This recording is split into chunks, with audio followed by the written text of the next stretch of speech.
power on. The following is a presentation of the Sovryn Tech podcast feed.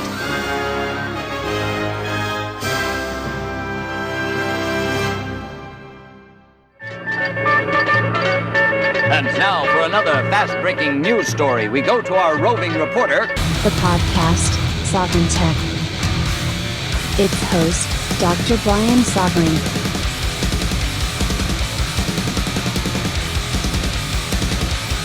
The tech giants tried to stop Sovryn Tech. They can't.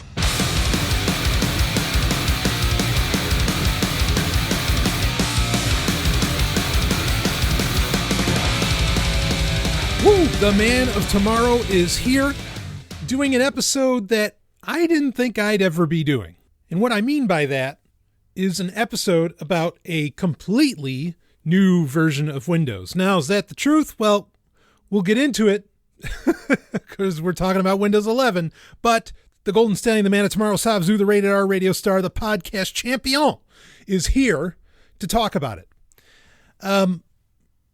Windows 11. So the official release, I think they said it was going to be October 6th. Then it ended up being October 5th. Or did it drop on Monday ahead of time? It dropped on the 4th, but the actual release date was supposed to be October 5th, which is a strange date in and of itself to have a new version of Windows come out. I mean, the past few times, or at least I know like Windows 7 and Windows 10, both of those came out in late July. Granted, Windows 7 was in 2009. Windows 10 was in 2015, so we're 6 years out from that. Windows 8, less said about that, the better. It is the version. Wait, look, Windows 8 is the version of Windows that I just completely skipped. If you put like a Windows 8 computer in front of me, I mean, sure, I guess eventually I could figure it out. But, you know, I'd just go cross-eyed when I see it. I stuck with Windows 7 throughout that entire situation. Of course, you know, my main machines generally run Linux or a version of BSD anyway. But that said, I mean, and I've talked about this many times on Sovryn Tech, I always have to keep a Windows machine around. I just do. There's software that I've been using for decades. And not only that, I mean, you know, there's some gaming aspects to it all as well. And I don't necessarily mean gaming on the Windows PC, right? I mean also, you know, like there's so much Windows software that specifically powers, say, a lot of retro consoles that I play. You know, like there's like ESR for PlayStation 2 games, you know, and other things. But there's, you know, some degree of PC gaming to consider as well. That, you know, I just find myself needing a Windows machine. Granted, I keep it incredibly limited, right? I keep it in its place, and I don't do anything that actually fucking matters on it. And when I say fucking matters, I mean, you know, something related to my own personal security and privacy. Anyway, I completely skipped Windows 8. Otherwise, I've used... Well, no, that's not true, because I also rarely used Windows 98, even SE. And I never really used Millennium. I went from like using Windows 95 to, you know, bumping right up to Windows 2000, which probably still my favorite overall was Windows 2000. And the reason being was that, you know, through like the late 90s, you know, I was a Mac guy, like all the way. I was rocking G3s, G4s, you know, the iMac, G4 Cube, greatest, you know, next to the Commodore 64, greatest computer ever made. So I skipped a lot of the bumpy road that I think Microsoft went through in trying to get, you know, their NT kernel, you know, trying to get their new technology, right? Their NT kernel, you know, from Windows 95 to an actual, like, really usable and beneficial implementation that you'd end up with, really ultimately XP, and then you kind of go up from there. Vista, you know, Well, this is going to play into what we talk about with Windows 11. But point being is that I've used a lot of different versions of Windows over the decades, which I can't believe I say that now, but it's the truth. But we're certainly a long way away from Windows 3.1, which is kind of where I started my Windows journey on my 386. So how does Windows 11 stand up in that long history? Well, that's what we're going to get into here. I've had some time with Windows 11. I had been using what you would call beta versions or insider versions of Windows 11 ever since they were available, on a separate machine. So, it's not like I've only spent a week with it. I'm very familiar with it. And in a lot of ways, what was made available just 3 months ago did not change much, or, there was very little change between that and what everybody had available to them come October 4th. And we'll just say October 5th, to be official about it, but it was available on the 4th.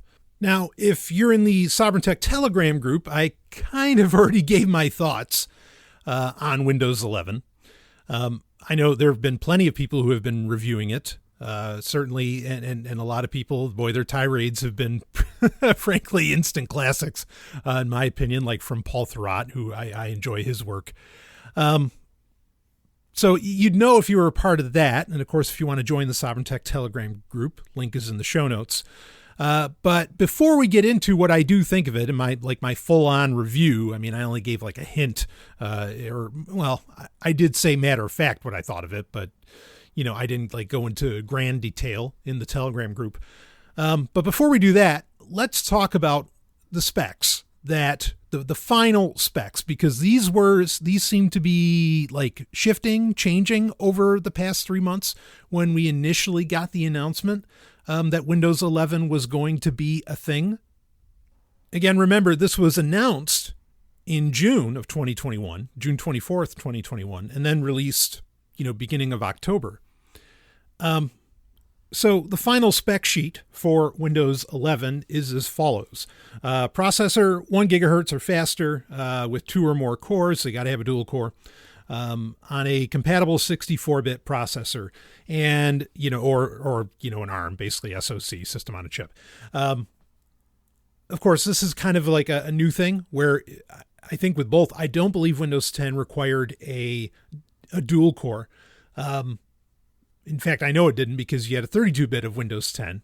Or a 32-bit version of it, and there is no 32-bit version of Windows 11. So for a lot of people, that might have been seen as a turnoff. Needs at least 4 gigabytes of RAM. Of course, that makes sense. Why not? Because if it can only run on a 64-bit processor anyway, most 64-bit machines do stock come with 4 gig of RAM if you buy them anyway. I know the Athlon 64 has been around for 13 years, so, and that was at a time when even 1 gig of RAM was high. I wouldn't say that every 64-bit system has 4 gig of RAM, but that's not unexpected. Even, a cheap $200, Asus L203 is going to come with 4 gig of RAM and a multi-core processor. So storage, 64 gig. So that's a bump, of course, from Windows 10, which I think required 32. That's fine. The main reason for that, of course, has to do with, updates, especially big operating system updates where that kind of space is required. That makes sense. The average eMMC today, I believe, is around 64 gig. Usually, we're certainly well beyond the 16 gigabyte eMMC hard drive days, even in low-end machines. So again, no surprise here. Requires a UEFI, no BIOS. Okay, 64-bit chips, we got it. Secure boot capable, right? And then that speaks directly to what has been the most controversial system requirement. And we're going to talk about this later as to why I think this requirement is here. But you need to have TPM version 2.0, that being Trusted Platform Module. Now, again, this has been a fucking fiasco ever since June. that this was going to be a requirement, because a bunch of people were like, wait, I don't even know what the hell that is. Does my computer have that? And then it turned into where, like there can be essentially like, because a TPM is a physical module, but there can also be like firmware versions of that, or firmware versions that kind of, I don't want to say emulate, because it's not emulation, but that can act, on that. TPM, in my opinion, is bullshit, but we'll get into why I think that requirement is there. To make matters worse, like I'm reading you the official requirements for Windows 11.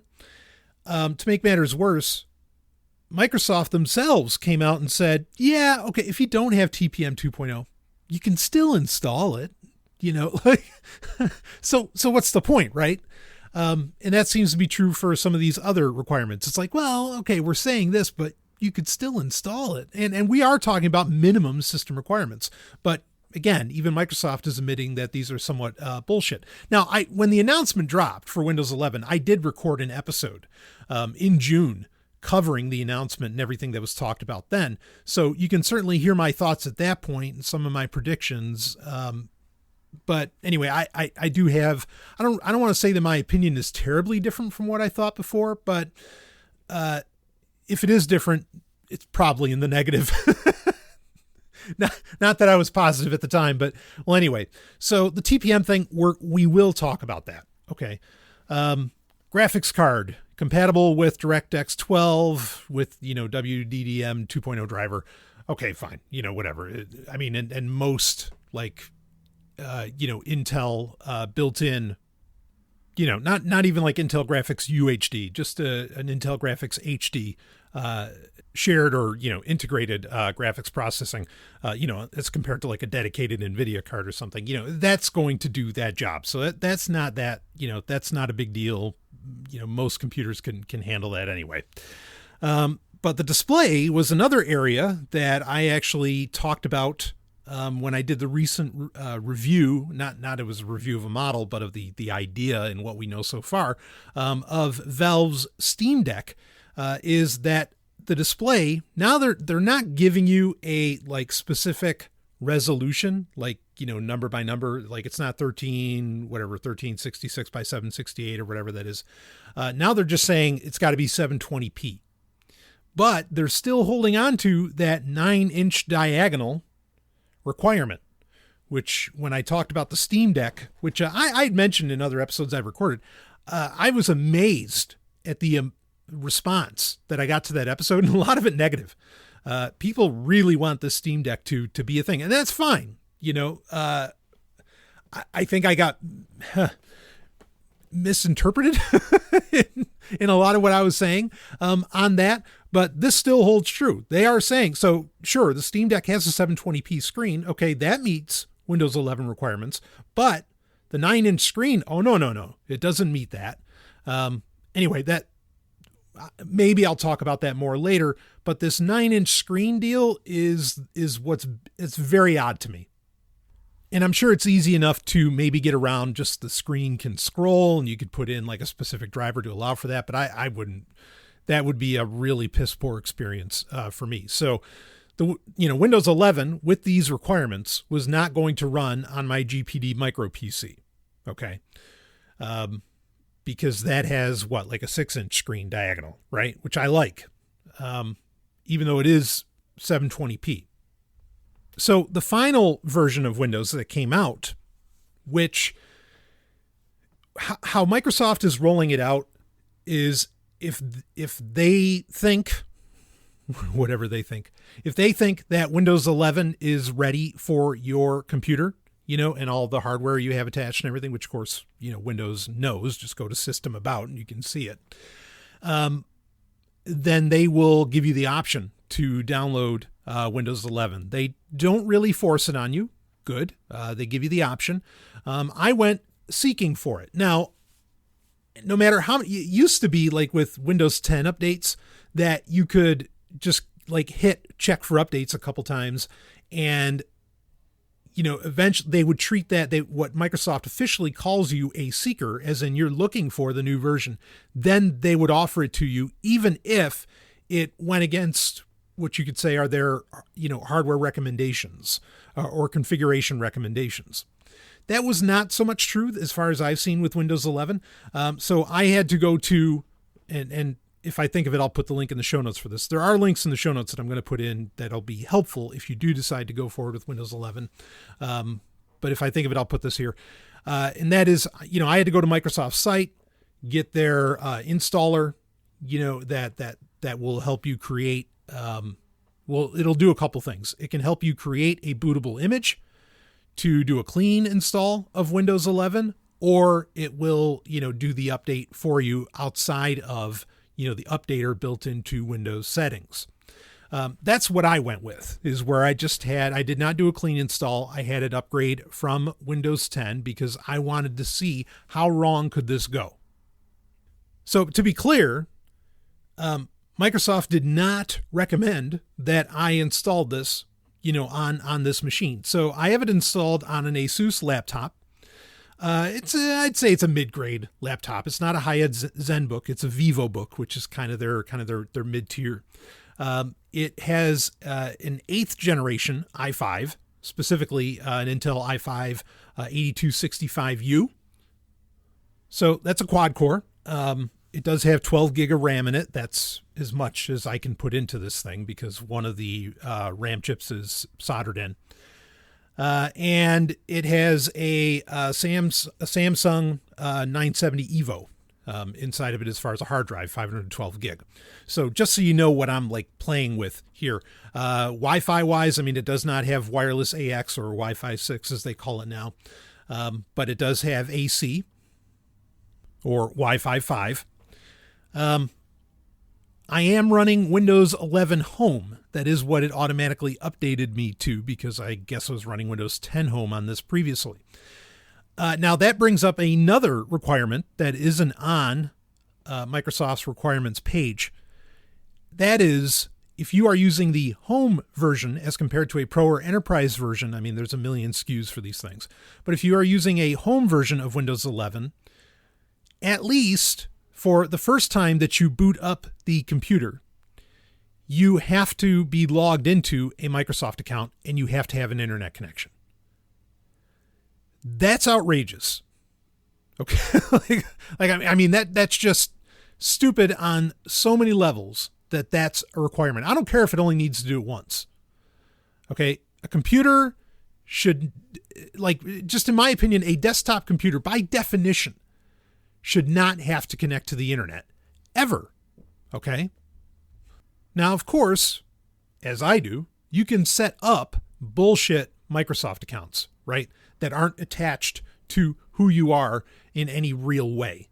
Okay. So that's an easy way to get around this. If you have Windows 11 Pro, you can skip the Microsoft login part of it, as well as the requirement, to connect to the internet at least once with the computer.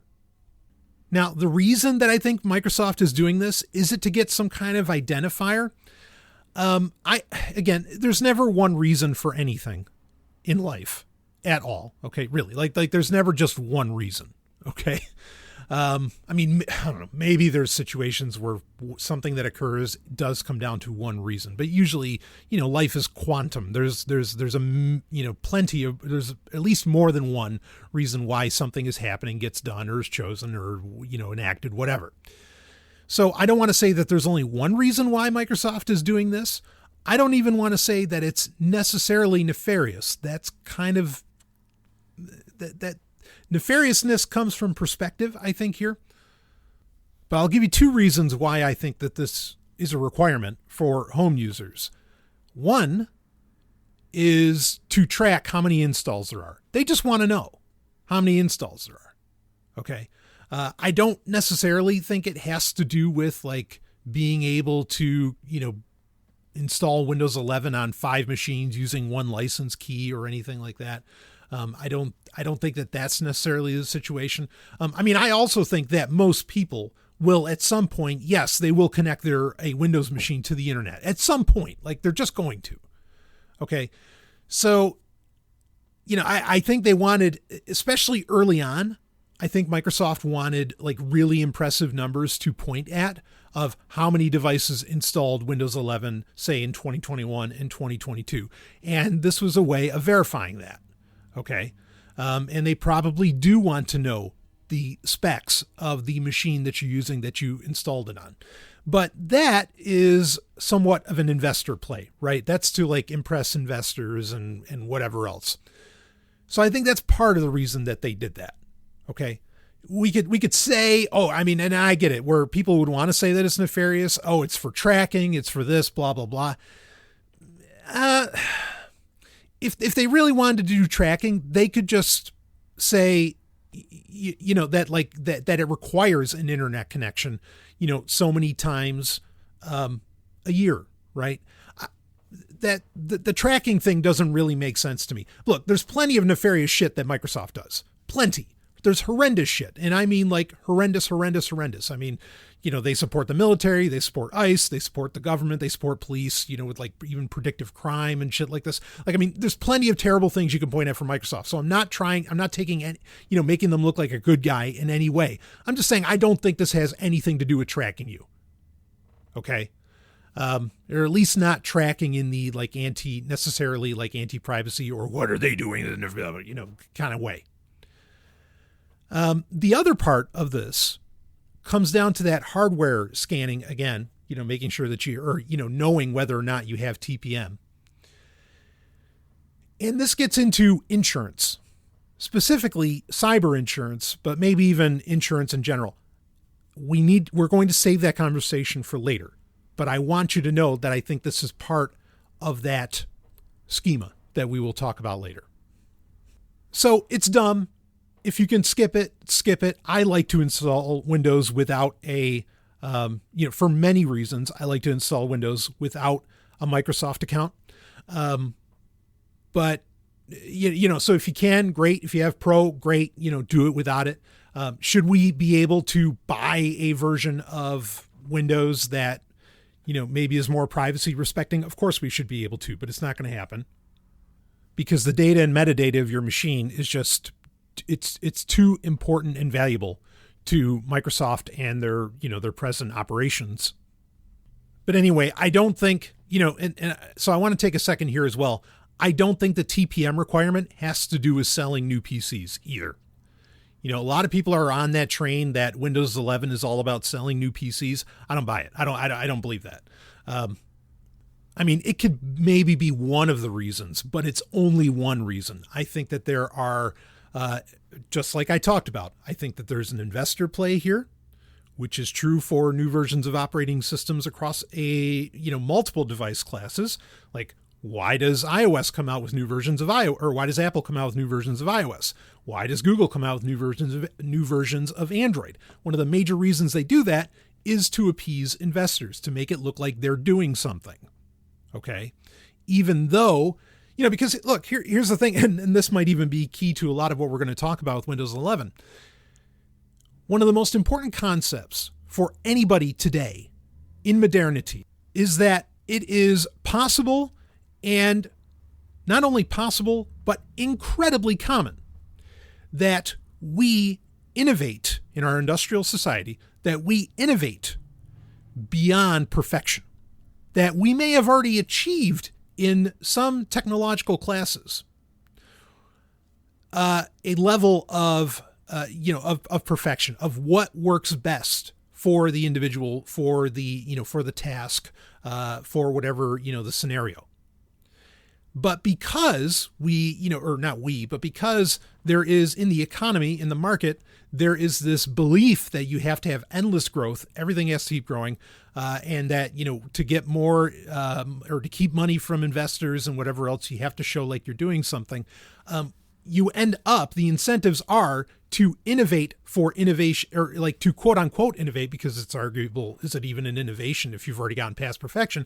But to use the conventional term, to innovate beyond the point of perfection, to just keep innovating, quote unquote innovating, to just keep, making changes, but you're doing it for change's sake, not for what is actually innovative, what is actually helpful, what is actually useful, what is actually beneficial. This is incredibly important to understand. Okay, that and this happens all the time.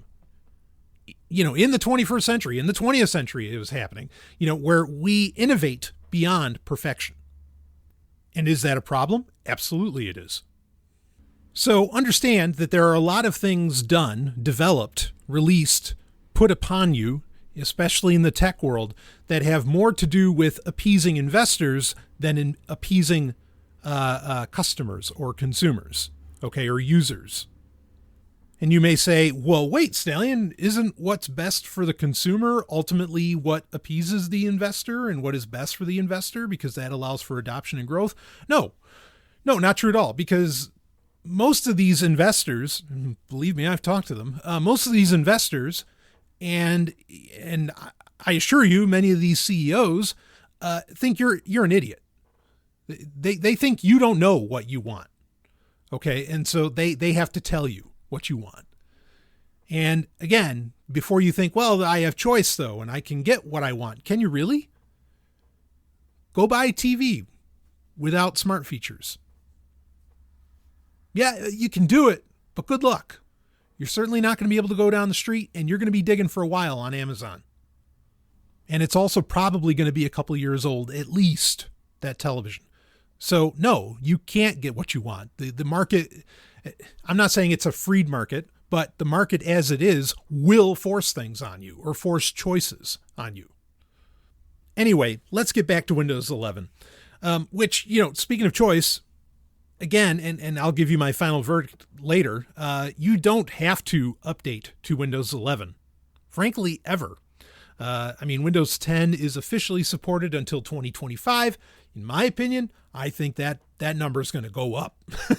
I think Windows 10 is going to get supported probably until 2030 at least. So anyway, so I did put Windows 11, the final version, on to make sure there's no confusion that if I ran into any issues that, it's not a beta, it's not an insider, version, whatever, on my VivoBook. And how does it run? Frankly, perfectly. Again, it wasn't offered to me. It wasn't like somehow this was forwarded. I mean, if anything, this computer is at least a couple years old. You know that just by the fact that it's an 8th gen i5. But I have run into zero issues, no data loss whatsoever.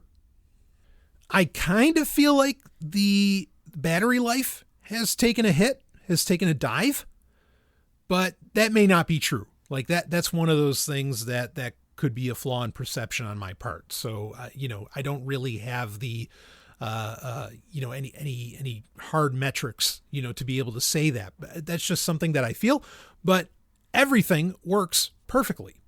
It really does. But is Windows 11 perfect, or is it an innovation beyond perfection?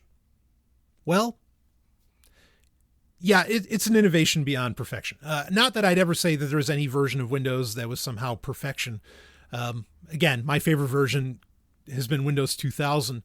I got to tell you, after spending time with Windows 11, unfortunately, this is a pain in the ass, but I wanted to install Windows 7 on one of my lower end machines, just one of my little spare 11-inch laptops. And reason being, like I said earlier, there's just that software or just that game or whatever that really only runs well in Windows. And no, I don't know how many times I have to say it, I am not going to run them on a virtual machine. Not. Okay. That's not how I roll. And I don't agree with, the idea that, well, it's supposed to mathematically perform perfectly. It never fucking does. Stop that. Stop recommending that to me. Okay. Moving right along. But, spending quality time. That's not saying Windows 11 is quality, but spending quality time with Windows 11 made me want to install Windows 7. Unfortunately, I don't have any hardware old enough that Windows 7 could still get installed on, right? And I even tried custom versions of Windows 7 that have, like USB 3.0 drivers built into them for, modern computers and everything. And I already knew about that there would be this challenge, and it's something I have not been able to surmount. I may have to, get my hands on like an older netbook or something to be able to do this, which I would be totally fine with. But if you wanted my quick review of Windows 11, and in some ways Windows 10, using both, some over the months, other over the years, has inspired me to go back to Windows 7. Before we get into the nitty-gritty of Windows 11 and, what I think of it, what are the pros, what are the cons, and so on, and then maybe my overall review, even though the Windows 7 comment, I think, kind of says it all, but what makes that up? Let's take a quick break, and I'll be right back with my full review of Windows 11. Woo!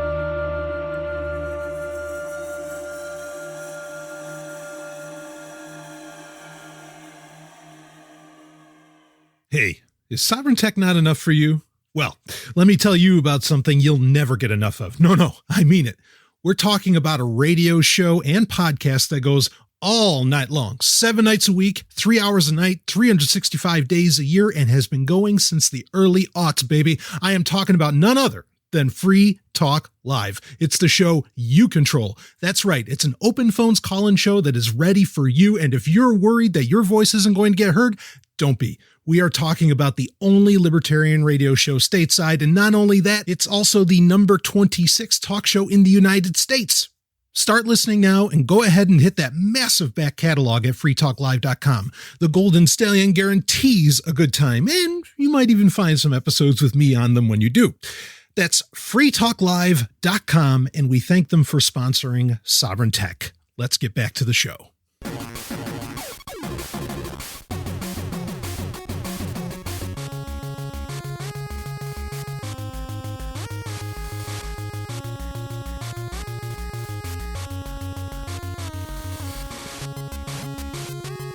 All right, let's really get into it.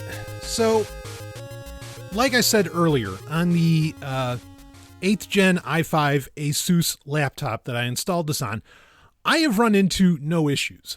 In fact, frankly, even throughout Windows 10's history, there were constant reports with every update that there were, massive failures, and they're real, like they happen, and the data loss, totally inexcusable, right? That occurred. What was that last October? Was that like the H120 update or whatever? Anyway, I never experienced any of those issues. And it's not like I have, some grand laptop here. This is a very run-of-the-mill laptop. It's not a Microsoft, it's not a Surface laptop. It's not a Lenovo, you know what I mean? Like it's nothing terribly special. So I'm not really sure why I've never run into issues with Windows 10 and as well as with updating to Windows 11. Again, I updated out of cycle. I don't know. Does it come down to that I just know how to use a computer? I'm not sure. And I'm not blaming people for having issues with Windows. I'll blame Microsoft all day long.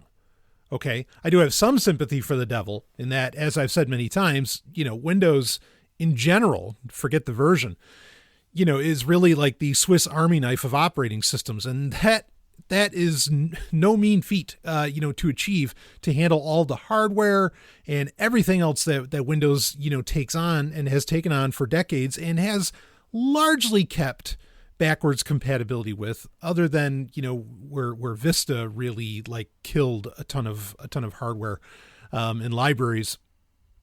There really is software from the 90s that I still run on Windows, which is amazing. Anyway, so Windows 11 ran into no issues whatsoever as far as, I want to say functionality. That's not the word I really want to use, though. I just haven't run into any errors with the operating system, okay? Because where I really want to use the term functionality is in what is Windows 11 capable of, and how does it work? Now, the real story around Windows 11 isn't so much about new features, and this is the part that's mind-boggling to me. It's more about what they've taken away. And the amount of little things that they have removed, and I don't mean it's like Vista where they removed the ability, like I said earlier, the ability to run certain printers or, certain hardware or whatever, anything like that. No, I mean functionality within the operating system that they've removed. And like context menus that have disappeared. Just lots of little things that you just can't do with Windows 11 or are more difficult or more time consuming to do with Windows 11. It's so strange. I mean, the choices made here, I can only call bizarre. And it's bizarre in that there's really no good reason to not leave the options available for power users. I get it that you want to make Windows 11, more user-friendly in ways or more recognizable to people perhaps that have come to, have smartphones really dominate what would traditionally be called computing, in their lives. So you want to make it a little more smartphone-esque. Okay, I can get that. But to not at least offer the option for people to make Windows less smartphone and more like Windows as we've known it for decades is just damned strange. I mean, really, really strange to not even give people the option. And there are equally baffling UI decisions. But let's break down into some of these things, because these really get into the issues that I have with Windows 11. We will talk about the new features. It's not all bad. There are some good new features here. There are some, in my opinion, worthless new features here. But we'll get into all of that. But I'm going to start off with the negatives because this is the most important information. Because I think for a lot of people like myself, it's going to really kill your workflow. Now, there are some solutions, and I'm going to talk about the solutions. I'm going to link to them for you, okay, so that you can implement these as well. But it's unbelievable that I mean, I've never had to do these sorts of things with any version of Windows in the past. Never, ever had to go with third-party. Well, okay, I don't want to say never. Like with Windows 10, what was... There was it was a classic shell or something like that it was called, but then the developer, it was to fix the start menu, to give you the classic start menu. But then the guy, because, Windows was doing Windows as a service and they had the 2 major updates a year, he had to completely reprogram classic shell twice a year. And for him, for what he got out of it, because he offered it for free, it just didn't make any sense, for all the coding he had to do to make that a reality. So, I did do it with that. I'll admit to that. But even then, the Windows 10 start menu, I learned to live with it, right? I made my peace with the tiles, and I basically just turned them all into, shortcuts. And frankly, it got to the point where now with a Windows machine, there are 5, 6 programs, maybe even that's generous, but 5, 6 programs that I would use on it that's installed locally. And I'll tell you what I mean about that. That's installed locally, that the start menu didn't even have to really, be a part of the program, as it were. Now, when I say installed locally, I'm referencing that a lot of software I run off of portableapps.com. Okay, so I run it off of a flash drive or SD card, depending upon the form factor of the computer I'm using. And that way I can just carry my apps, my software, anywhere I go, and I don't have to reinstall it on a new install of a machine, and I'm just up and running. My web browser, even though web browser's a little bit different now, but then, the way that web browsers can kind of sync automatically, like when I use Brave, that's not so big of a deal. You install Brave and you log in and boom, there, you're all set. But a lot of other software that I use, that can work portably, that way I'm not wasting time reinstalling everything, because when you do a fresh install of Windows, I mean, for me, it used to take me 2 days to get a computer up to snuff. And I mean, like, lots of hours in those days, to do that. And that can be significant downtime, especially in my workflow and what I like to get done on a computer. So using portableapps.com is a great solution to just run all of that software, off of a flash drive of some kind. And it gives you a completely custom start menu that you just open from the right instead of the left. This still works beautifully with Windows 11, by the way. And if the start menu in Windows 11 is a major turnoff for you, like this is using portableapps.com is one way to resolve that. Okay, that will give you a classic start menu like you've been used to in Windows, frankly, since Windows 95. Even though you can make it look nicer and whatever else, but the concept hasn't really changed there, which I applaud, because they got it right almost 30 years ago, or about 30 years ago. So don't mess with it, right? Don't mess with success. But they decide that they have to, and let's start talking about that. The Windows 11 start menu. So now it's centered on the taskbar. And we're going to talk about the taskbar. That's another major issue. But now it's centered on the taskbar. And when you open it, it's similar to what happened with Windows 10, where there are all of these, there's a term, it begins with a P, where there's apps listed, like when you open it up, okay, when you hit the little start button, which, has the 4 windows, doesn't look that much different from anything else, just now it's perfectly squared, and we're back to the Windows 1 logo in many ways. But when you open that up, it brings up like this, like an app drawer, just like you'd expect, say, on an Android device. Very, very similar. And of course, that's on purpose. Okay, they really are trying to emulate that smartphone experience with Windows 11.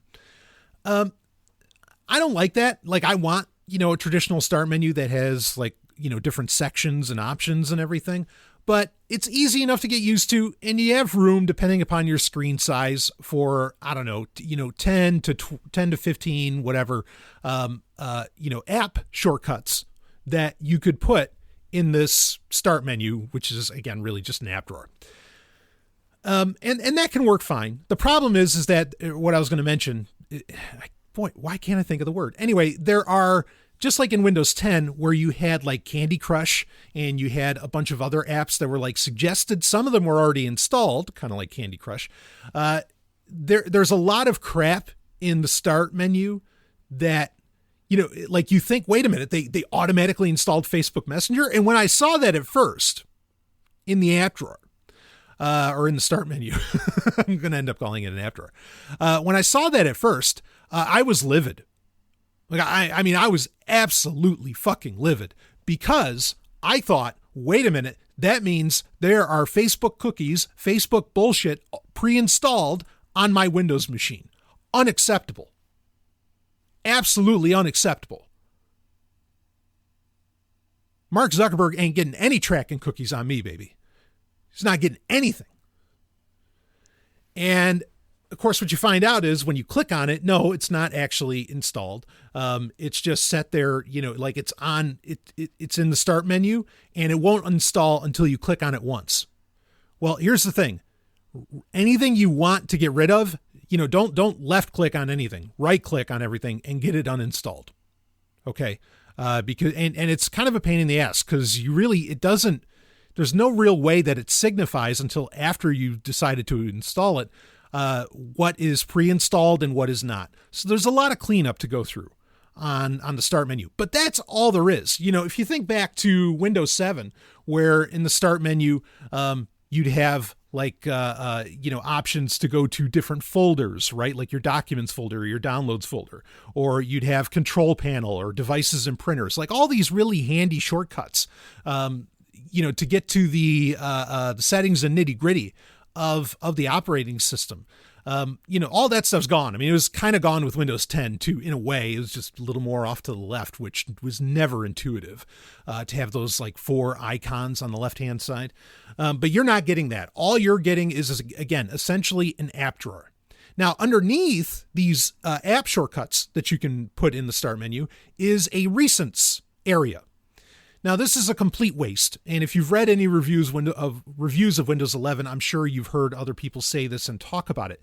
And that is, all right, here's the first thing. So, having a recent apps or recent documents, menu on the start menu is not new. It's been there. That kind of thing has been around forever. Here's the gaffe with Windows 11. You can't turn this off. Like that used to be one of the first things that I would turn off in Windows. And I mean, ever since I was a teenager, it'd be one of the first things I turn off. Why? Because back in the day, you used to, it used to be the family computer, right? Now everybody's kind of got their own laptop, or not everybody, but most people. And if I'm wrong about that, I'm so sorry, but it just seems that way. And like the idea of the family computer isn't so much of a big deal, right? But, I would say since 1980 to, I don't know, maybe 2000 or so, or 2003, most people, were sharing a computer. Not everybody, had their own.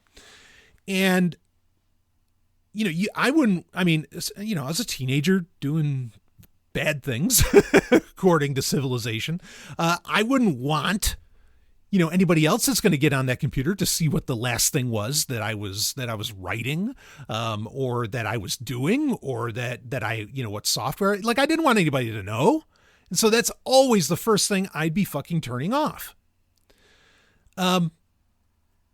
It's the fact that this, you can kind of keep it from telling you, but you can't actually get rid of the menu itself of recents. And it's just wasting space. This is one of those weird UI decisions. Like, why can't I get rid of that and have more room to show more apps? Because overall, the concept of an app drawer, it's not a bad thing. Like it works. Okay. Like you can get used to that and you could put what matters. And, we're at the point today where, most people, or especially people, I'm 40. So a lot of people in my generation, age range, etc. You know what you're going to do when you get on a computer, right? Like it's not, unless you're, especially on Windows. Okay. If Linux may be a different story, but with Windows, it's not some grand new frontier where, what software can I install today that's going to completely change my life? That ship has sailed. Okay. You know what you want to do and you do it. And so, this start menu could work for that. I'm not saying that it couldn't.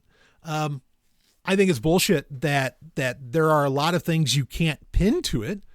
But you can pin control panel, you can pin these things, but they act just like other apps. It's not intuitive, but you can get used to that. Okay. And the idea of it being in the center instead of to the left side, we'll talk about that in a second. But bottom line being is that you have, so even if you got used to it, you still have this waste of space with recent documents that you can kind of turn off, but you can't get rid of and, recapture that space on the start menu, which makes no sense. I really, it's one of the dumbest things on here. Believe me, it gets worse, but that's one of the dumbest moves. Now, as far as it being in the center, I could get used to that too. And when I was, doing a lot of the beta testing, I got used to it. Like that's fine. And I understand why they do that, because they expect Windows 11 to be used on a lot of different form factors. Some form factors like Surface computers that Microsoft themselves are putting out there. Others could be more for tablets and other things. Or something that's becoming very popular, and I actually think it's brilliant too, is taking ultra-wide monitors and making them vertical instead of horizontal. Making them vertical and using the computer like that. That is a brilliant way to get work done.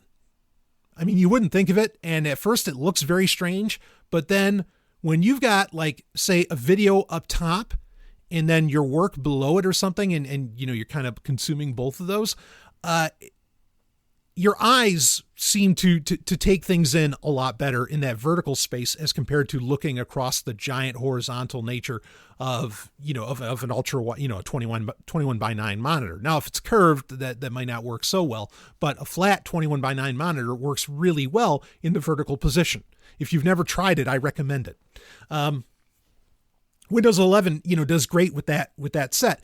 And, then this idea of the centered start menu plays well with that concept. I mean, again, by turning your monitor vertical, that's kind of buying into the 3x2 or the ratio, the 3:2 monitors that are becoming popular on laptops because they're great for web browsing. And also, it does kind of feel like a gigantic fucking smartphone, and so Windows 11 start menu operating like a smartphone makes sense. Or, in that sense, it's intuitive. Okay. Or what you're used to anyway.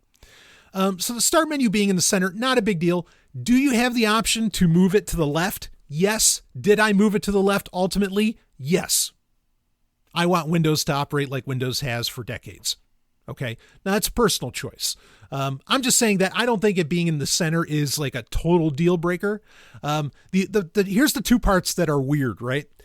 One is you still have the system tray. So, and if you're like me, you may have a ton of shit in that system tray, and I never want it hidden because I'm usually looking for notifications from the system tray, and so on. So the system tray's there, and you have all those things showing up from the right. And if you have enough apps, because maybe you can't fit them all into the, into the new Windows 11 start menu. If you have enough apps in your taskbar, that are pinned to the taskbar, it gets to the point where your taskbar is loaded with icons from side to side. So, as much as you can get used to it being in the Windows button being in the center, like it kind of doesn't make sense eventually because if the idea was to make it a more intuitive, centered selection, of what you're trying to get done, with pinned, pinned items on the taskbar and everything, eventually your taskbar is just filled.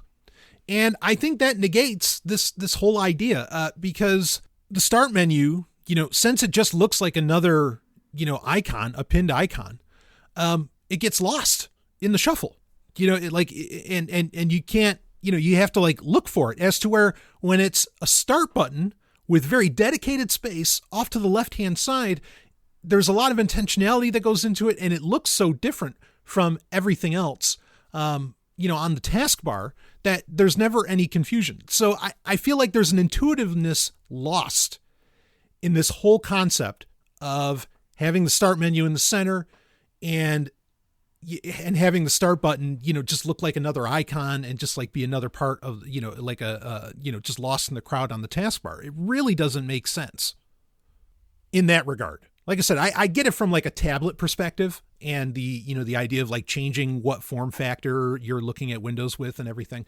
I really get it as far as that goes, but ultimately I think it's a fail to have it set up that way. Now, what about the taskbar itself? Here's another area where there's really nothing good to say here. There's nothing good to say about the taskbar. Okay, I could say some good things about the new start menu where, okay, well, it can work and you can get used to this and everything. But they just completely flubbed the fucking taskbar, right down to the way that it looks. All right, no, correction. There's one thing I'm happy about, and I'll tell you about it. Ironically, this is one of the things that I've heard other people complain about. So with the taskbar, okay, I mean, there's elements that are a little weird about this, but again, overall, I really like this one feature removal. Most of the feature removals away from Windows 10 and really Windows over the decades, have been annoying in Windows 11, but this is one that I approve of. So now with the taskbar, instead of having this, there used to be this little notification, square bubble thing in the right hand side, and that would bring up all the notifications. It'd bring up a lot of the quick settings, like nightlight, airplane mode, all of that jazz. Okay, that has kind of been split in half.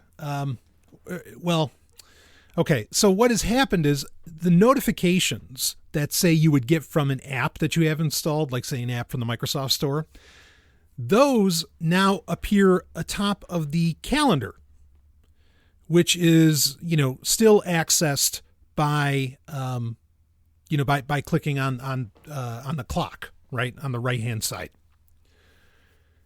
So now when you can still get notifications, but they'll show up on top of the calendar, which a lot of people think is kind of weird and unintuitive.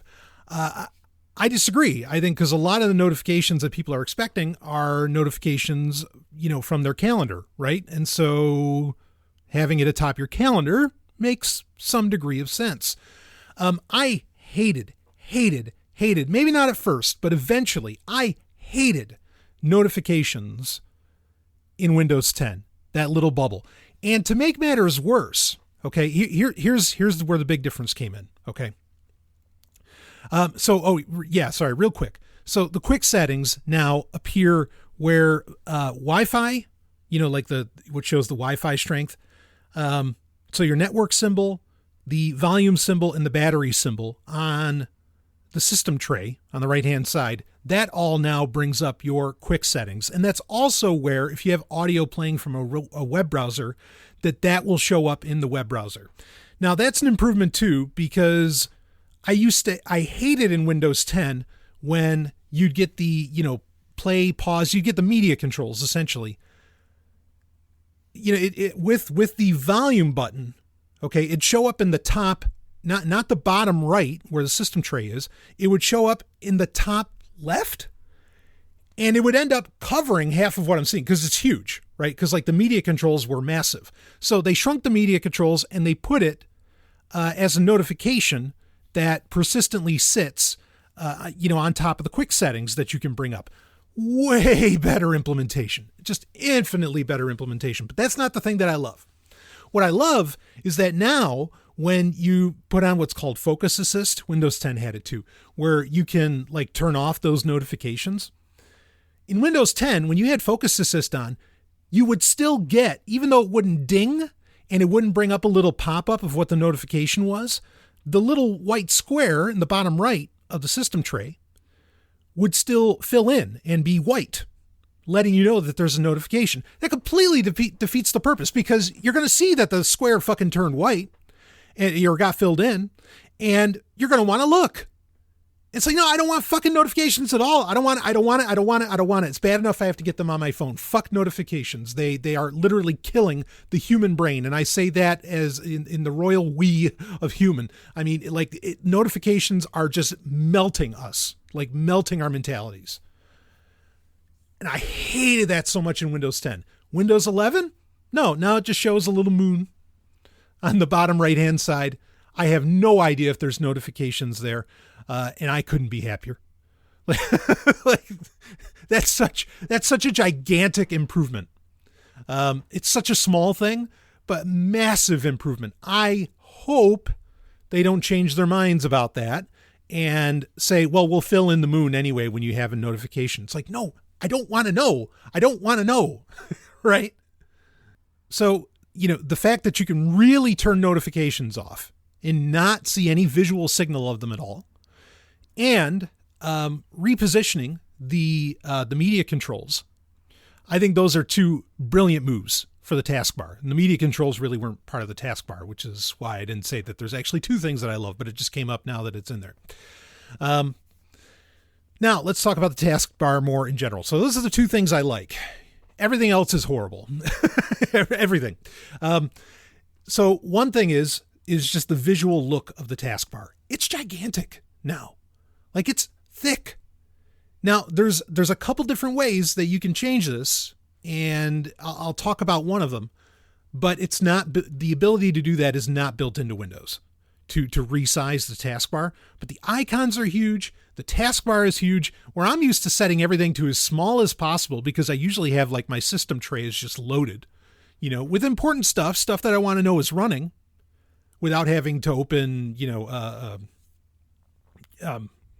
task manager, right? And you can't even do that from the taskbar anymore either, which used to be really easy to open up task manager from the taskbar. It makes fucking sense, but now you can't do that. So, yeah, like that. I always wanted it really small. It's really big now, and that's taking up, in my opinion, some precious screen real estate, especially when you consider that, a lot of people are falling in love with the 3:2 screen ratio in modern laptops because it allows you to see web pages better, as to where, laptops being widescreen had more to do with movies and games, which for most people, I don't know how much that matters as far as computers go. Even people who love Netflix are often watching it on their phone, right? So strange that Microsoft knows the most common format for a computer, even a tablet, is 16:9. Okay. Or even say it's 21:9, which is also becoming very popular. I mean, 3:2 is as well, but again, the most common are easily 16:9. To take up vertical real estate is a huge mistake on their part, even when it's just millimeters. Now, add on to that, because, well, we could solve that. We could just put, like with Windows 10, we could just put the taskbar on the left-hand side of the screen. The whole thing, have it run like on Ubuntu, have it run along the left-hand side of the screen. No longer. Another dumb removal. For whatever reason, Windows 11 does not allow you to move the taskbar. I mean, yeah, they'll let you move the start button back to the left, but you cannot move the taskbar. Again, there are hacks around this, okay, reg edits that you can do and so on. But, stock, no, you're not allowed. Ridiculous. Why remove that? It just doesn't make any sense. Now, some of the buttons that are by default turned on, some of the little button icons that are turned on the taskbar include search and task view. Task view, I think is fine. Like, I have no problem with that. It's a lot slicker than previous versions of Windows that have had something similar, where you can see all the software you have open. Actually, it's fucking essential to have in Windows 11. And I don't think it's a good thing. It shouldn't be essential, but it is. Reason being, you can no longer expand, the window or the software you have open or whatever. You can't expand it on the taskbar to where it gives you a description, like it's like a rectangle that takes up space on the taskbar, to where it gives you a description of what the fuck is open. Now everything has to be icons. Now the icons can give you notifications, kind of like your smartphone does on your home screen, right? Where you could see notifications, like a little red number or something like that. You can get that in the taskbar, but you can't see, what it is that you have open. And this is probably the biggest fail, one of the two biggest fails in what kills my productivity and what I despise about Windows 11.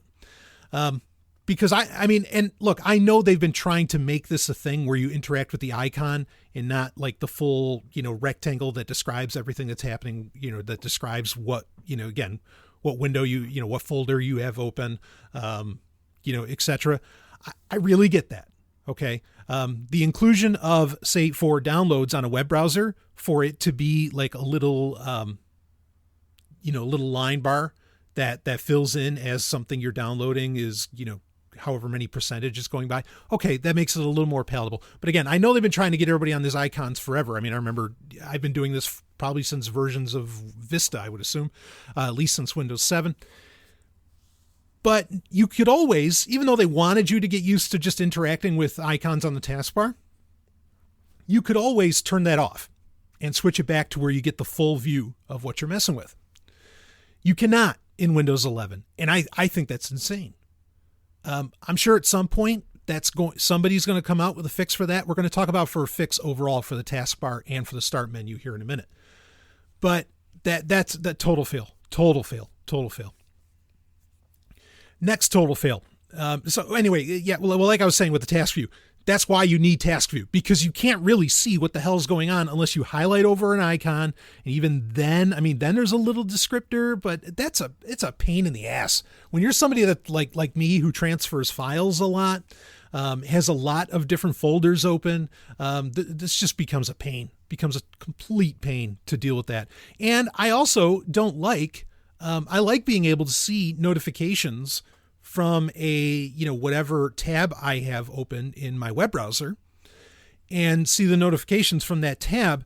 Again, you can kind of see them with the little one, but I want to see more of the specifics of the notification. In the taskbar, that normally when it was, fully fleshed out, you could see that, but no longer. Just asinine. Next part. So, when you're trying to maybe make these changes that you find out you can't make in the taskbar, maybe you're thinking, well, I'll just right click on the taskbar and that'll have all the context menus and everything that I need to make those changes. Nope. Now, and there is no change for this. Now, when you right click on the taskbar, all it does is give you this little sprocket comes up and it says taskbar settings. And then you go into something that looks like the settings menu from Windows 10. And then you can kind of hopefully figure out what the fuck you want to change. But there's not a whole lot you can do with the taskbar. Like, it's almost a misnomer to call it taskbar settings, because what settings can I change? Barely any. And of course, it gives you like, start menu options. Even those are pretty much non-existent. Another failure. Where, and this is something you'll learn as we go through this, a lot of Windows 11 is basically, for whatever reason, adding steps to everything that you're used to doing. Like, you're adding a click to everything you're just used to doing with Windows. Moving beyond the taskbar. So taskbar, massive problems there. Okay, moving beyond the taskbar. Here's something as simple as, say you're on your desktop, or, as in, the desktop on your computer, and you want to interact with a file. Maybe you just downloaded an album or something and you want to open it up, and it's a RAR file, or, .7z, which is a RAR. And so maybe you're used to using 7-zip or something like that, right? And you've got it set up so that 7-zip, this is how it's done even in Windows 10, you have it set up where 7-zip is part of the context menu when you right click on the file, right, on the RAR file, and you can just hit extract all, boom, done in seconds, no problem. Now, I don't get this. Now, the context menu that comes up whenever you right click on any file or folder is incredibly limited, and there's two things that it does. The real annoyance is that you can get the classic right click context menu that has delete, rename, and extract, all that. You can get that with all the software you have installed. You can get that by clicking on, there's like at the bottom of the Windows 11 context menu where it says for more options, click here, right? And then the original, like the right click context menu that we've known for decades will come up. So that's bad enough. That's adding a step, a completely unnecessary step, and you're hiding functionality, which I think is always a mistake. What makes it worse? So, like the common commands that you do with a right click, like say rename, copy, paste, delete. Those are all still there, but you wouldn't know it at first, because you look at it and you go, wait, where's copy, paste? Like it's because there's words of options of what you can do, and it's not there. Where it is, it's at the top, and at the top there are little icons that aren't the most intuitive, in my opinion. But there's little icons that represent, delete is a trash can, so that makes sense. Rename looks very weird. And then there's, copy and paste, which copy looks like the two documents. It looks like a copy. So that one's not bad. Cut is there usually. Cut, of course, is a pair of scissors. So some of them are kind of intuitive, but like rename didn't necessarily make sense. And I didn't think the paste one made sense either. But they turned it into icons. No text. This is a problem replete through Windows 11, is the lack of explanatory text of what you're doing. It's all icons. Again, they're making this feel more like a smartphone. I understand that. And ultimately, I don't even really have a problem with that. However, you should give power users the option to turn that off. Turn that element of the UI off. There should just be where I can go into settings and I can say, I'm a power user. Check. And then suddenly, boom, like everything that has been available in Windows and that is available in Windows over the decades should just appear. I should be able to move the taskbar. I should be able to, blah, blah, blah, blah, blah. Start menu should go back to where there's a lot of different options where it actually has functionality besides just being shortcuts. Like everything should just instantly change at that stage. Okay, UAC should turn off. You don't have to do that if you want to keep, but you get my point, is that there should be a power user feature where, okay, now when I right click on something, I do get the gigantic context menu that I've spent a lot of time setting up with whatever software I want to be able to quickly, take advantage of the file I'm right clicking on.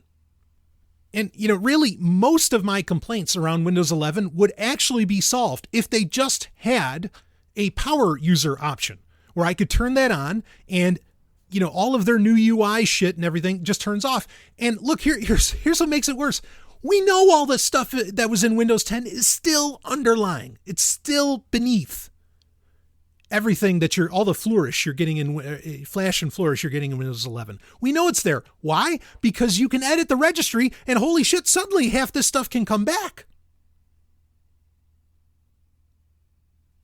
For example, I'll put the link in the show notes. If you want the classic right-click context menu to come back, there's an incredibly simple registry edit that you can do. Anybody can do it.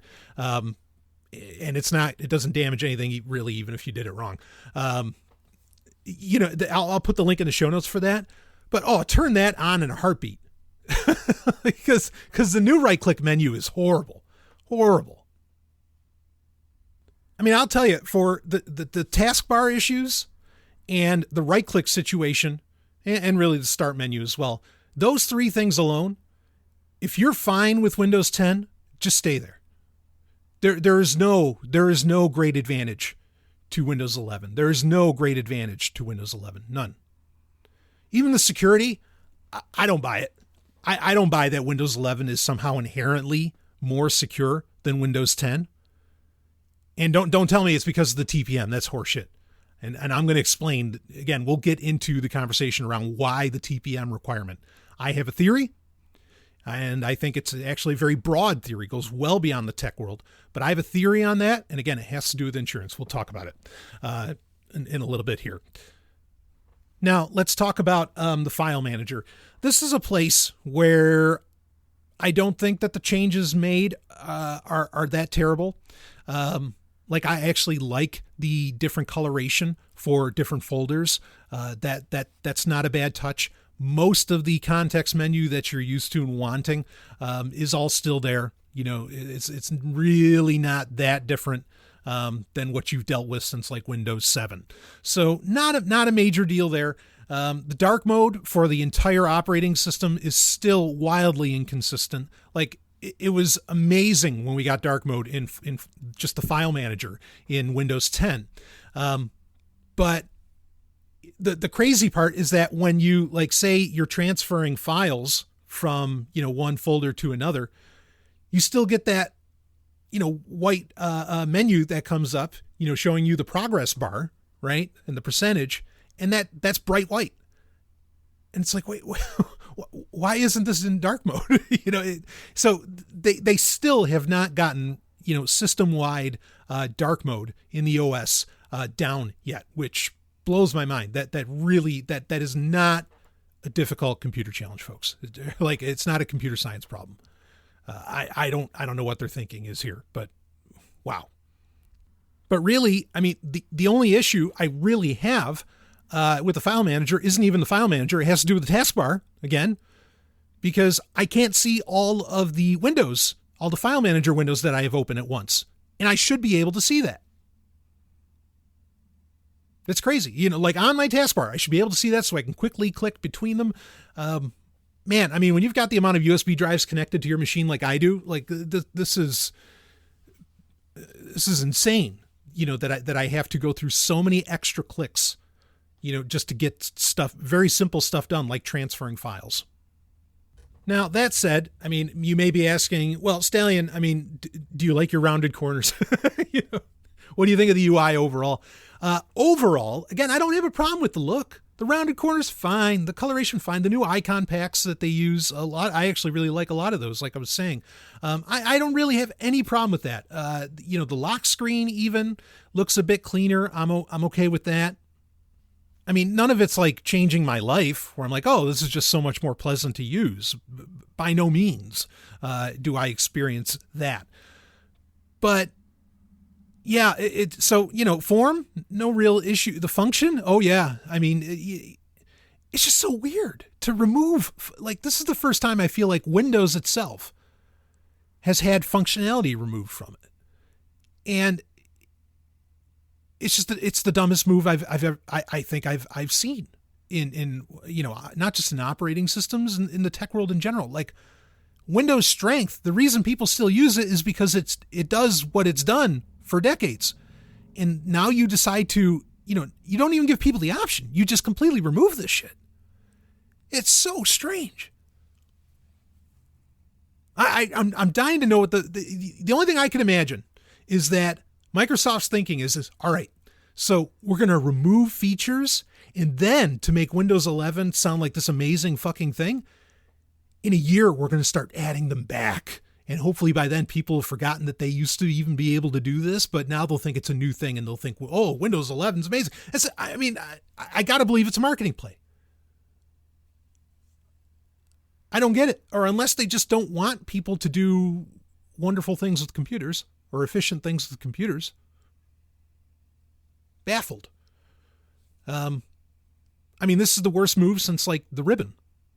Whoever thought the ribbon interface was a good idea, they're a fucking moron too. But this is such a mistake. Now, Stardock, which I can't believe I'm talking about that company. I mean, I like Stardock fine. Stardock's been around forever, and they make some great games. Man, Galactic Civilizations, here we go. But Stardock, I'm just in awe that I'm talking about them in 2021. Really have come to save the day. And I say that with respect. Like I said, really, they've done amazing things in the past. I just kind of figured that like a lot of the cool things that they did, Microsoft was actually copying and just making it a part of the stock process. But that is no longer true, right? Now the opposite is happening, it seems. And Stardock comes in to save the day. So for $5, this is the best $5 you're going to spend if you use Windows 11. It's actually great for every version of Windows. But, and for $5, it's phenomenal. So what they have now, they call it Start 11. Of course, they've had this for a while. They had it with Start 8, they had Start 10, and then now there's Start 11. What it does two things, at least. It will help you configure your taskbar to something that makes more sense. And it will change your start menu to a lot of different options. If you want the Windows 10 start menu, it'll give you that. If you want the Windows 7 start menu, it'll give you that. No, it really will. And in fact, if you want something that's a little more in between, it'll even give you that, which I'm guessing is what Start 8 more looked like. I have it right now, Start 11.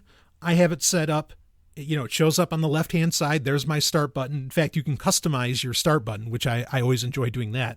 Right now, I actually have an Autobot symbol there, which kind of makes sense because on the back of my computer, of this Asus specifically, there's a giant Decepticon sticker on the back of the laptop, so it fits. They don't have a Decepticon icon, or otherwise I would have went with that. But anyway,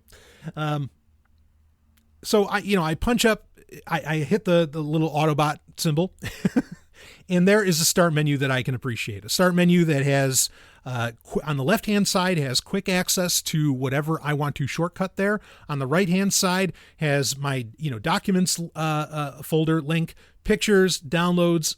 Then there's a nice link for universal applications.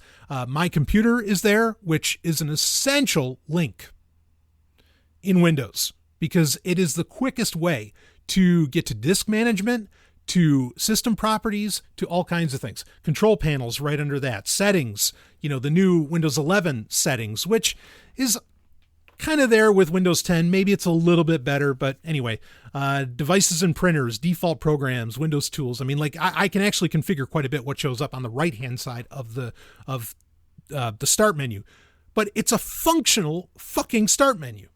It's a start menu that does something that makes sense. So Start 11 is great for having that. Then with the taskbar, you can actually resize the taskbar. There's a regedit you can do too, but you can actually resize the taskbar so I can shrink it down with Start 11. And you can bring back the right-click context menu for the taskbar as well, which is incredibly handy. So this is, just if you didn't spend a dime on Windows 11, spend $5 on Start 11 and, help whip Windows 11 into shape. At first they had it out as a beta, but they're up to like version 0.90, and now that has a lot of the functionality that you would expect and a lot of the extra features, and they're going to keep adding features. They haven't gotten to even 1.0 yet. By 1.0, I imagine, I'm hoping that they will add in the ability to, again, in the taskbar, completely show, like what folder you're in, the name of the software, that you'd get textual context. And it's not just icons in the taskbar. That's my hope. But even as it stands right now, it is an essential purchase to make Windows 11 fucking work right. So I love that. I'll put a link in the show notes for it. Really, StarDock absolutely came in and saved the day on that. I mean, another nice thing with the Start menu, so like it can even, you can access a separate search instead of the search, because there's a search icon. There's search built into the taskbar, just like it was in Windows 10. And, well, the weird thing is that if you have the Start menu with the stock Start menu for Windows 11, there's a search bar at the top of that. But when you click on it and start typing, it does this weird switch to the search icon and then into that menu instead of doing it natively within the Start menu. Like, why even put the search button there in the Start menu if it's just going to switch over? Like, it does mess with your head a bit when you do that. As to where with Start 11, there is a search box that works there and works only within the Start menu and does largely the same functions, and also doesn't bother to, search the web, which I hate it when those, I'm never going to use the taskbar to search the internet, ever. And you get, you lose that, and I say in a good way, you lose that functionality when you put in Start 11 and it just searches your computer, which is what it fucking should do. If I want to search the internet, I'll do that from my goddamn web browser. I mean, I'm never going to do it because it's always going to be Bing that it's going to search with. And even if they did open up what you could search with, like, they'd have to give you more open search options, because they're not going to put in, like, Brave search isn't going to show up in my search button. And that's what I want to pop up. Man, while they're removing features, they really should have removed that. It's never going to get used by me, ever. And I just have a hard time imagining the person who would. Anyway, those are my major pet peeves, and they might sound like I say pet peeves. I guess they could, overall, it could seem like that they're just pet peeves as in they're little. They're not.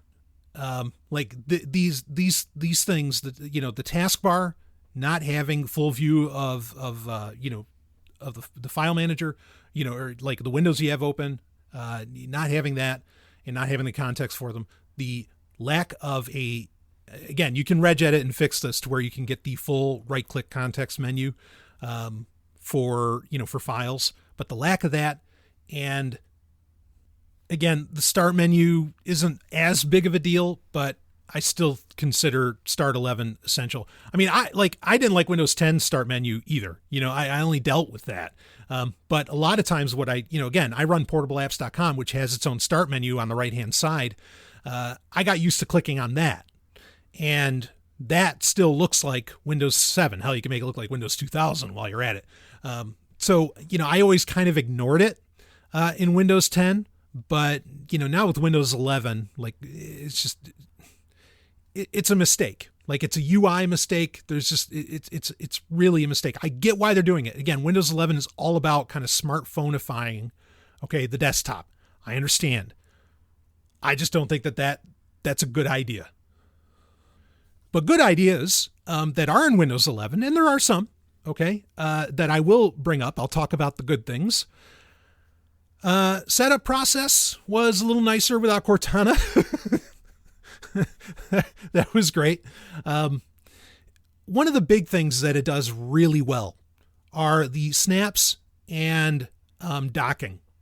These are the features. And in fact, when I reviewed the Windows 11 kind of announcement on Sovryn Tech, I talked about the docking feature. I said that's the winning feature for Windows 11 right there. I don't think it's enough to make somebody want to switch to Windows 11, but that's the feature that makes the most sense.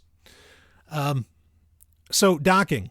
Well, let me talk about the snaps first. So snaps, it allows you, what it does is, so snaps is when, you move like your web browser to the upper right-hand side and suddenly you see like this, like translucent window show up saying, which is, Windows hinting at you. Do you want to like make this fill up only the right-hand side and then whatever else you're working on will fill up the left-hand side?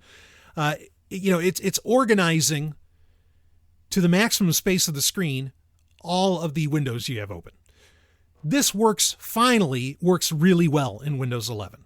Okay, and it gives you quick options on how you want to organize things. What do you want to be the biggest windows? What do you want to be the two small windows to the left, and so on. This is very nice. I like that. Not a huge deal, but it's a nice addition, and they finally got it right. And, and it really works. There is a part of me that actually thinks a lot of the very strange, like right-click and UI decisions, removals made in Windows 11 were to make snap layouts and snap groups work. I also think they may play into how you make, because again, you're creating a standardized interface, okay, where no matter what kind of screen it shows up, everything's going to show up right. When you could, alter the context menu, the right-click context menu on a file, that would get in the way of that, right? Of creating this like unified way of things, the way of things that you interact, say, with the UI and how it looks. So I kind of wonder if that's behind it, but I still don't buy it. I still don't get it. Anyway, so when you dock, because docking is the other part of this, the computer will remember the configuration of all the windows you had open and everything you had open, will remember their placement, size, all of that.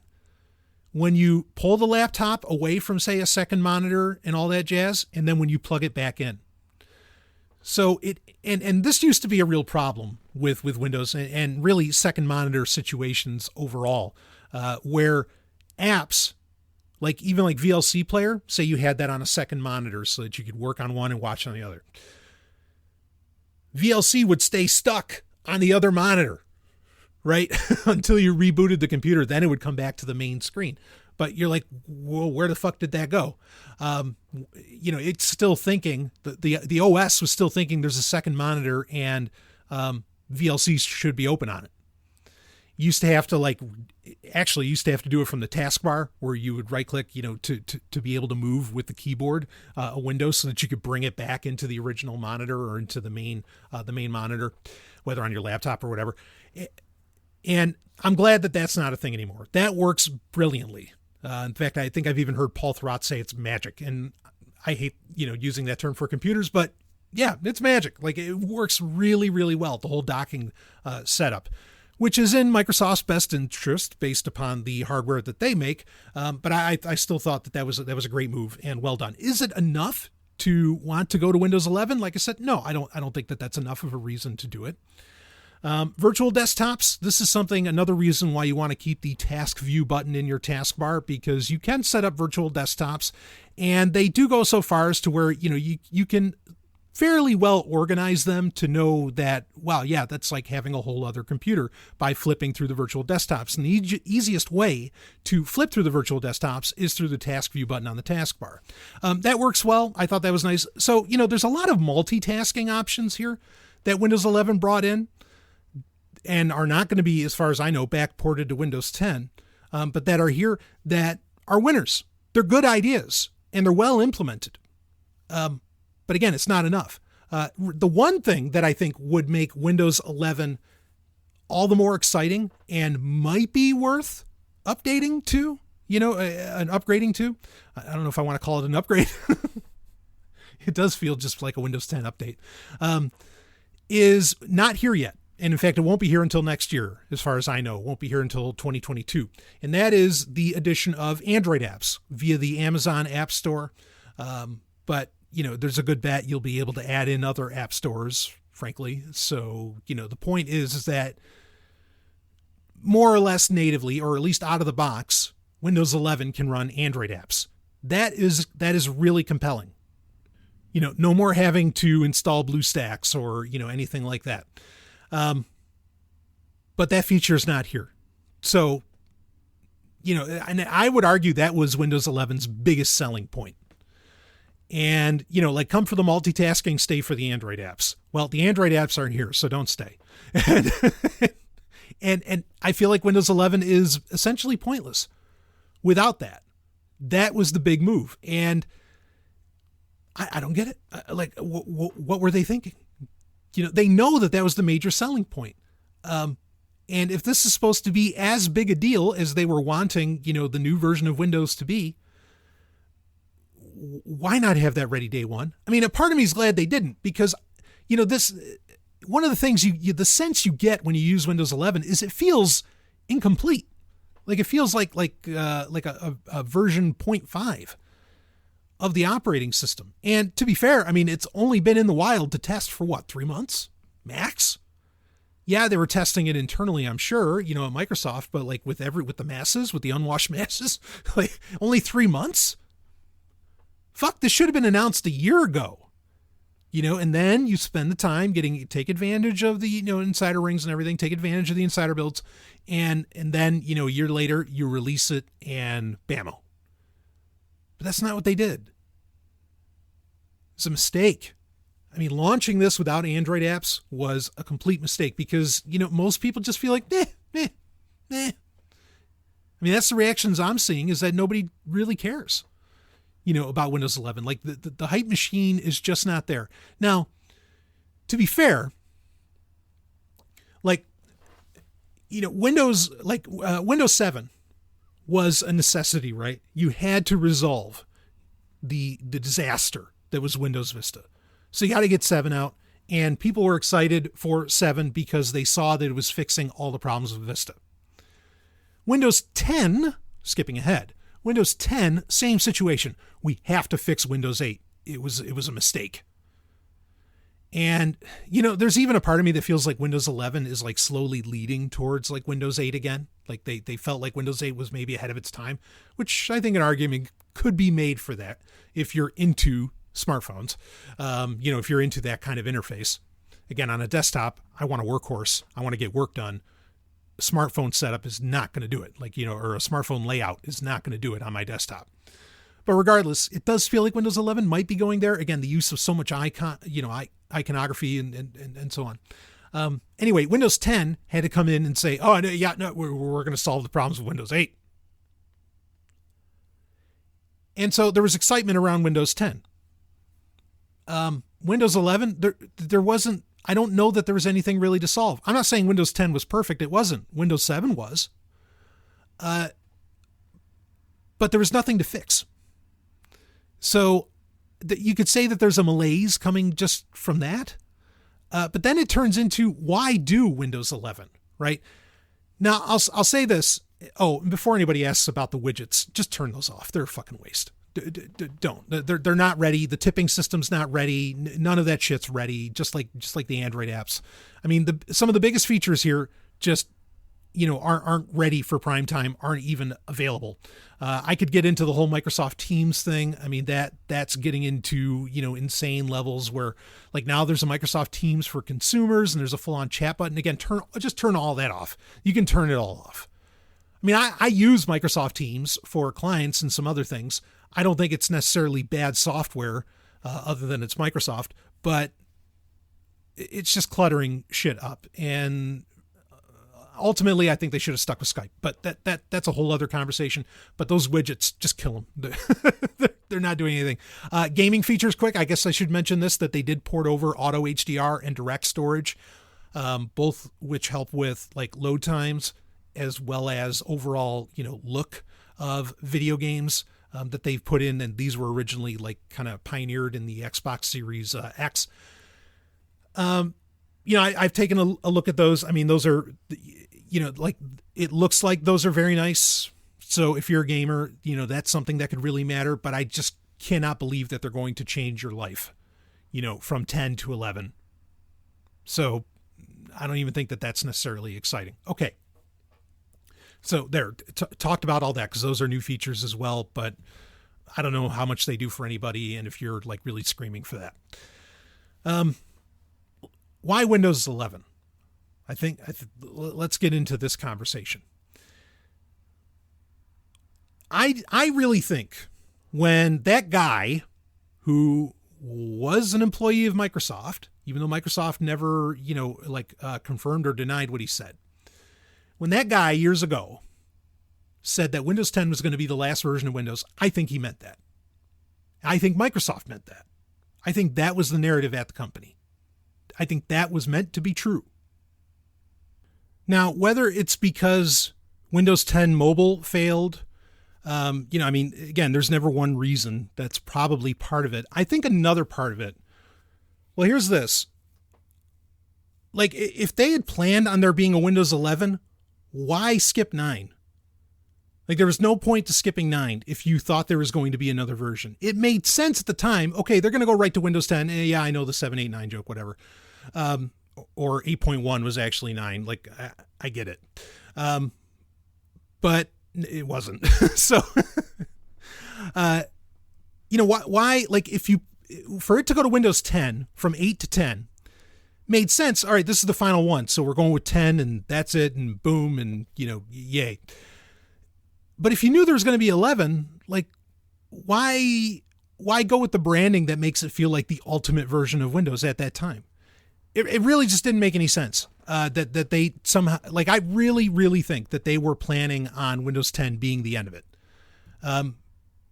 Like, Windows 11 doesn't even sound like their marketing thinks so far ahead, and it really does. You can see it. I've talked about this many times, but this is a mistake. I mean, Windows 12 would sound better. Why not skip?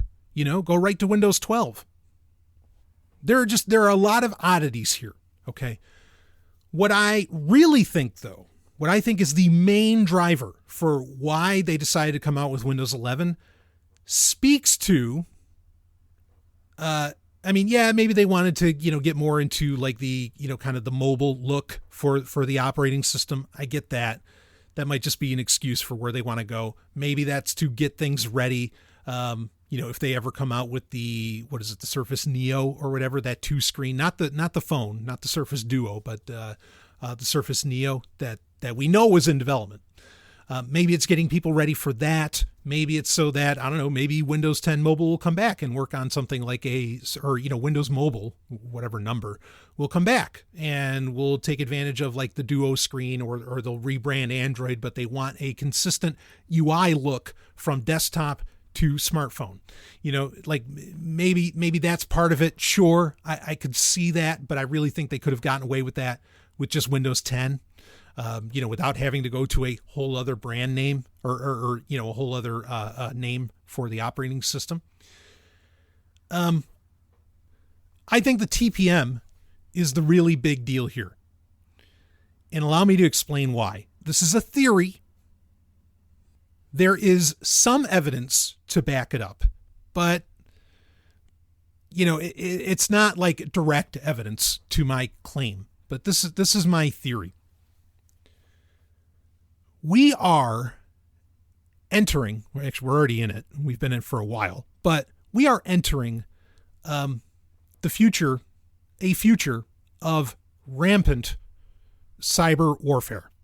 Okay. And I mean nation states going after, and other groups going after each other, using, zero-day exploits, malware, go down the list, using cyber warfare. Like we're there. Okay.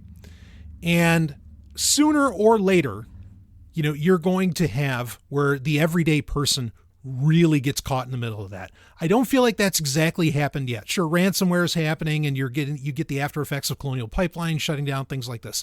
But I mean directly where there are going to be like massive issues and massive outages for consumers. That's coming.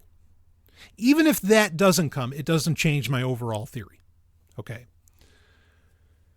I think that now part of the evidence I have, quick, for what I'm about to say, is we know Microsoft is dealing heavy with what is really a new class of insurance called cyber insurance.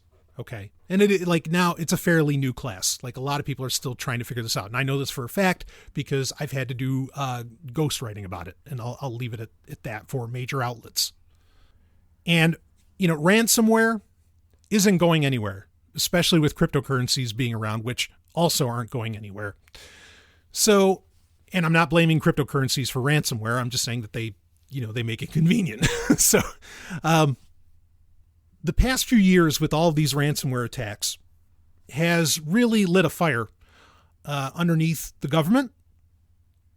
And of course, the government and Silicon Valley work hand in hand. It's corporatism.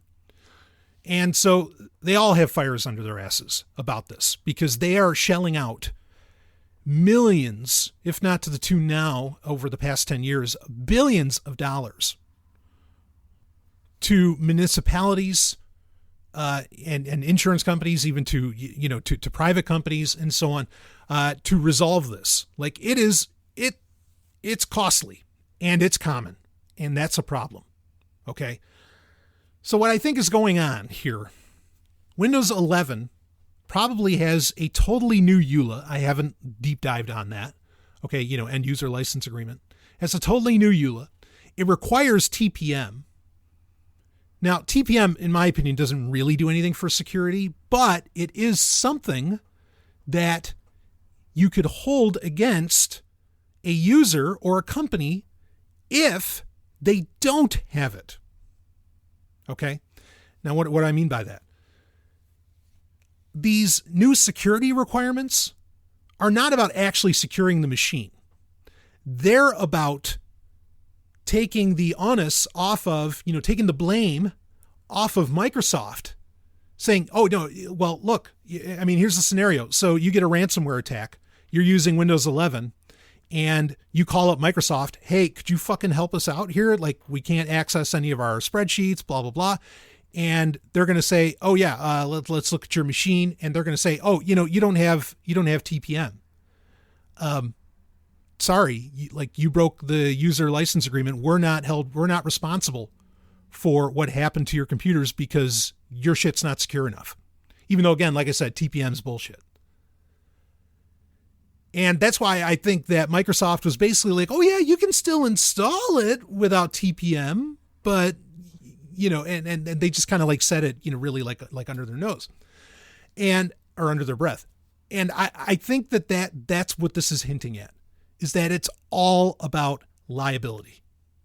It's all about, okay, if X happens to you, do I get charged Y because you had lack of Z or W or whatever. You get what I mean? So like if you don't have TPM, on your computer, TPM 2.0, then, hey, tough shit. It's not our problem. You didn't meet the requirements that we laid out. And so, like it's not even like claiming that you're using, an illegal version of Windows or anything. It's just flat out that, we're not, Microsoft isn't responsible for what happened to your computer at that point. And I think this is something that is growing, this concept, this appeasement to insurance premiums, this appeasement to insurance companies. And I think this is something that I think is because look, with everybody using computers now, whether it's a smartphone or a desktop, laptop, whatever. Okay. The system can't control everything that's going on because it's too big, right? The interconnected world at this scale, with billions of people having computers, you can't manage that. You can't really control that. Best thing you can do as a government is, okay, you can shut down the internet, and you can try and control things that way, but you're not going to control all the Linux machines. You're not going to control, all the BSD machines. You're not going to control blah, blah, blah, blah, blah. You're not going to control all the Windows machines even. And with that in mind, that you can't control all of that, you can't secure it all, and you can't afford to solve all of the problems with it. And when you're when you're in a future of cyber warfare, you're going to be held liable unless you take actions and you set up, little legal bullshittery like TPM 2.0 and say, hey, we told you needed this. You don't have it. It's not our fault. Myself, I'm not so scared of cyber warfare. Okay. And I don't just say that like because I'm a cybersecurity specialist. Well, anyway, we don't have to get into that. That's a different conversation for another time. I'm not so concerned about that. Okay. I'm actually more concerned that we are not entering a future of cyber warfare, but that we're entering a future where insurance is really like the governing force on the planet. Like I've said to you many times that, why don't, bombs get dropped in most parts of yes, again, there's still parts of the planet where they do, but in most parts of the planet, why don't bombs get dropped, nonstop when there's all of this civil unrest going on all over the planet? Why? Because deep down, everybody knows everything's connected now, quite literally, via the internet or whatever, supply chain, you name it. And so nobody wants to really disrupt that, but you still get the, cultural disruption. You still get the, kind of the flow disruption, that can happen, even though you're not dropping bombs. So, the convenient, really what it is, not cultural or flow, but like it's when I mean flow, what I mean is this. There is a disruption of convenience that happens that people get in arms about. If Netflix doesn't come on right the fuck now, somebody's going to get hurt.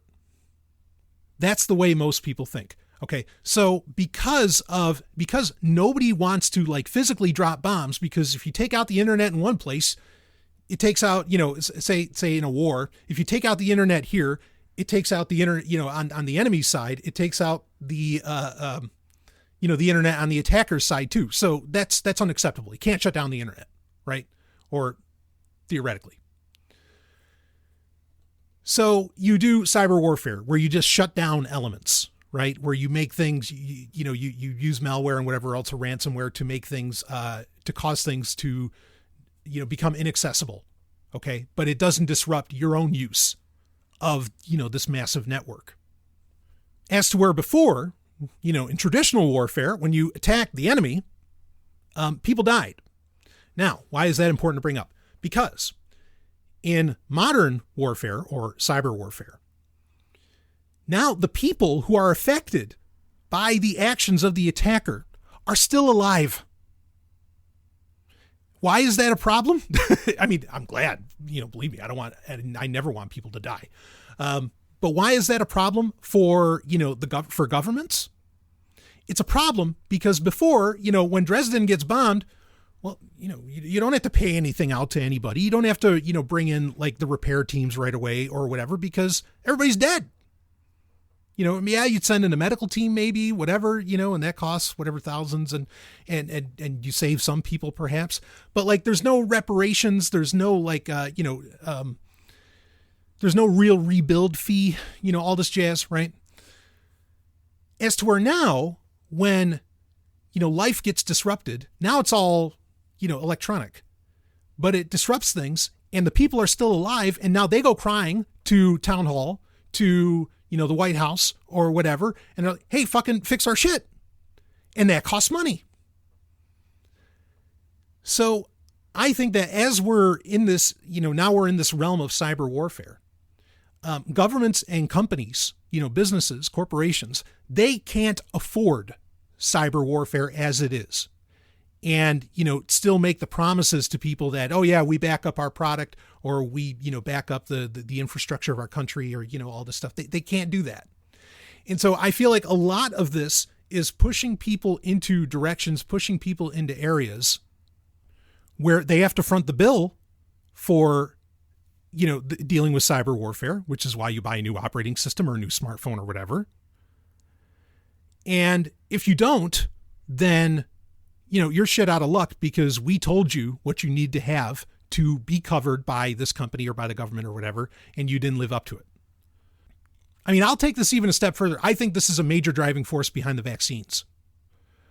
I don't necessarily think, these, like the vaccines are malicious in some way. The regulation around them, like every single regulation about any goddamn thing, is inherently malicious. Yes. But I think that a big reason for the push around vaccines is to create a series of requirements that, that take the liability off of that. If you don't meet those requirements, like, are you vaccinated? Okay, then you can come into the hospital. Are you vaccinated? Okay, yeah, you can come into the store or whatever. Like, if you're not, then the government doesn't have to offer any kind of restitution if something goes wrong. Insurance companies don't have to pay shit, even though they forcibly or used to forcibly take your money with Obamacare or whatever, right? I really think that that's a big, big part behind this push, is creating new baselines where if you're not in the baseline and keep up with the baseline, like you got to get your, like the Pfizer CEO said, you've got to get your booster next year. No, not a month from now, next year. You've got to get another booster. The next year, you got to get another booster. And boy, Satan forbid, if you ever don't get one of your boosters, suddenly your health insurance means jack shit, or whatever, or you're not allowed to go into here, or you're not allowed to do this. It's creating a baseline of requirements that removes liability from the government and from corporations, from corporatism. That's what I think a lot of this is about, because look, we can provably show how TPM 2.0 doesn't really do jack shit against, like a really skilled attacker, right? A really skilled malicious actor. The Pfizer vaccines, now I think, what are they saying? That the only thing it does is it helps you recover quicker and maybe will keep you from dying in the hospital, but it doesn't keep you from getting COVID. It doesn't keep other people from getting COVID.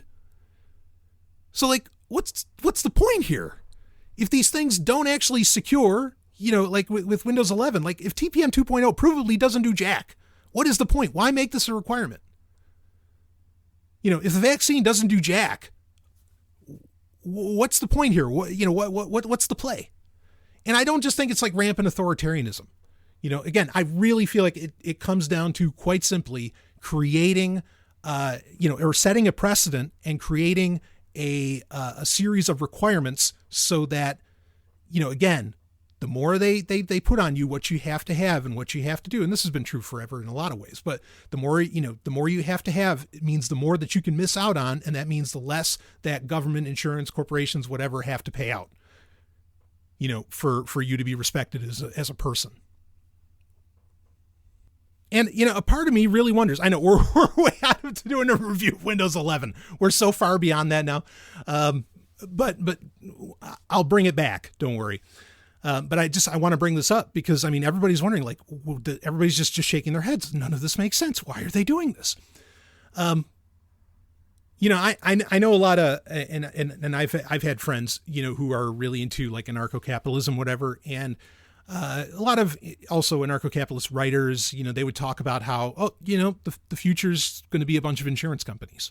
Like, yeah, there won't be governments, but there'll be insurance companies, that essentially make things, cost prohibitive, or, there's varying ways in which they felt that these insurance companies would make sense. And there's a part of me wondering, look, the system is losing control. The system, the legacy system, governments, traditional governments, and so on, like these things are really, I feel like they are really losing control. And they're trying to hold on to it and slow down the process as much as they can. But the part that worries me is that it's really transitioning into, okay, sure, it's not a democracy anymore, but it's ruled by insurance companies. That could be coming. And then maybe the ANCAPs are right. Like, they're right about the economy tanking for varying reasons and whatever. And maybe they're right about what was coming, but where they could be wrong is that it's a good thing, when maybe it's not. And that bothers me,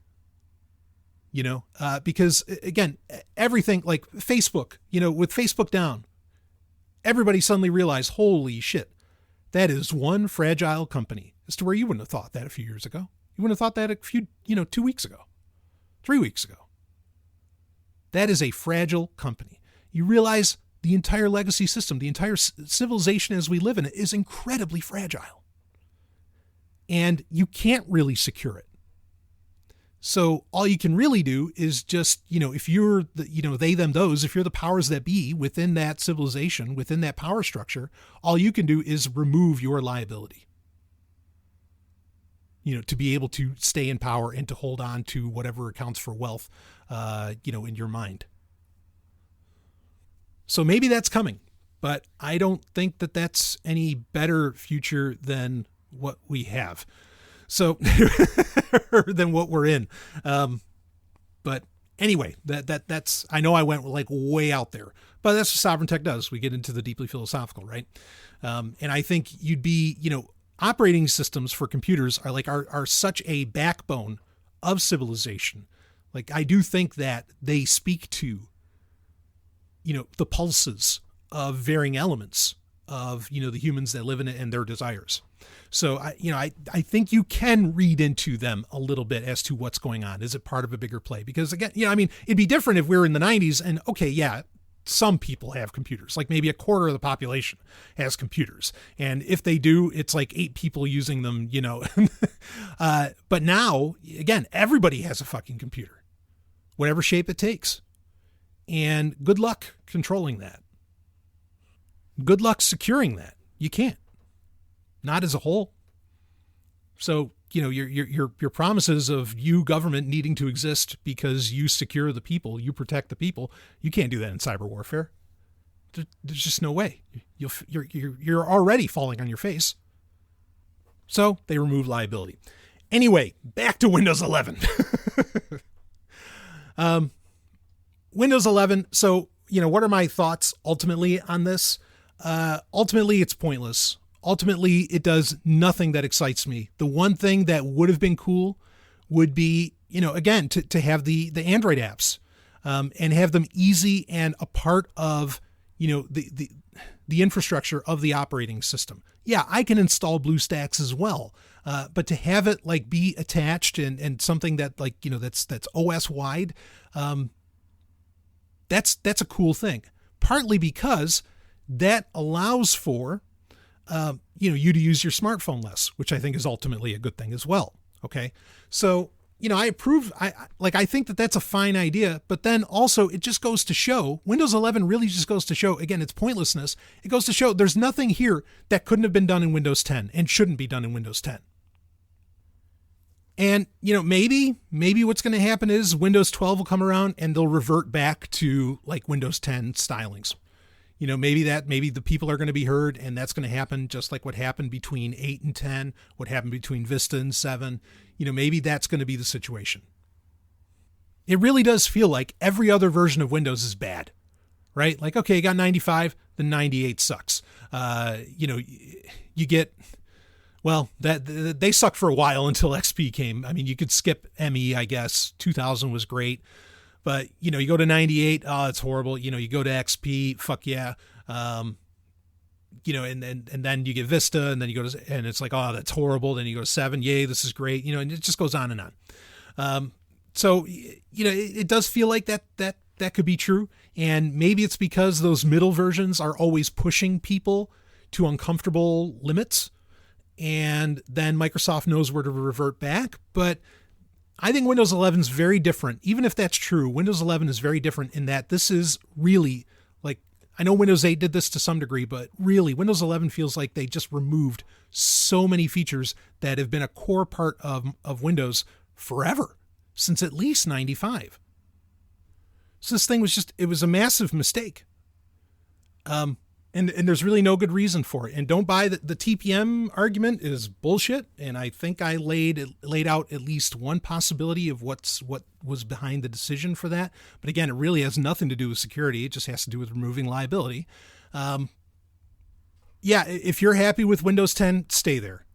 Okay. And even better, if like you have a machine, if you're competent with a computer and you have a machine that can run Windows 7, you've never needed to upgrade. You got 64-bit Windows 7, you're great. You could say, well, but there's underlying security. Yeah, but if you know how to use a computer, you can resolve a lot of security issues just from that, right? Like you can thwart most malicious acts just by knowing, how to engage the internet. So like I said in the Telegram group, Windows 11, it's horrible. It's horrible. There's a couple of nice little improvements. But frankly, they have to do with multitasking, which I feel like is only going to appeal to a certain segment.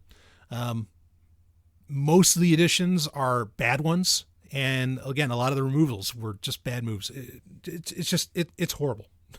I don't even want to give it a ranking. It's just horrible. So skip it if you can.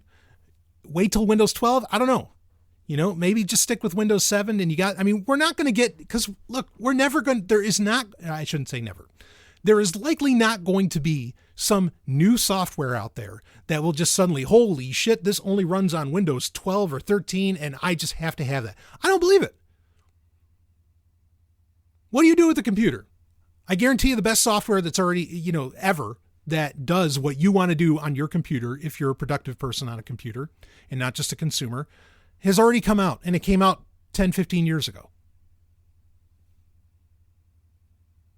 So, sticking with an older version of an operating system. And there's companies out there that will even do updates for Windows 7.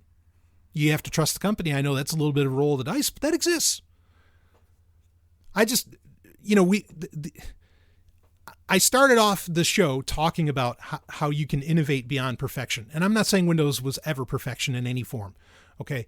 But we've clearly long innovated past perfection in the computer space. And with, I would say with Windows, certainly we've innovated beyond perfection. It's what the hell are they doing? So I'm going to leave it at that. We've been going 2 hours. That's enough. We'll leave it here. More Sovryn Tech to come, and I will see all of you on the other side. Hopefully not using Windows 11, or if you are, man, put Start 11 on it now. And Stardock is not a sponsor, even though I'd love it if they were. But we'll leave it at that. See you on the other side.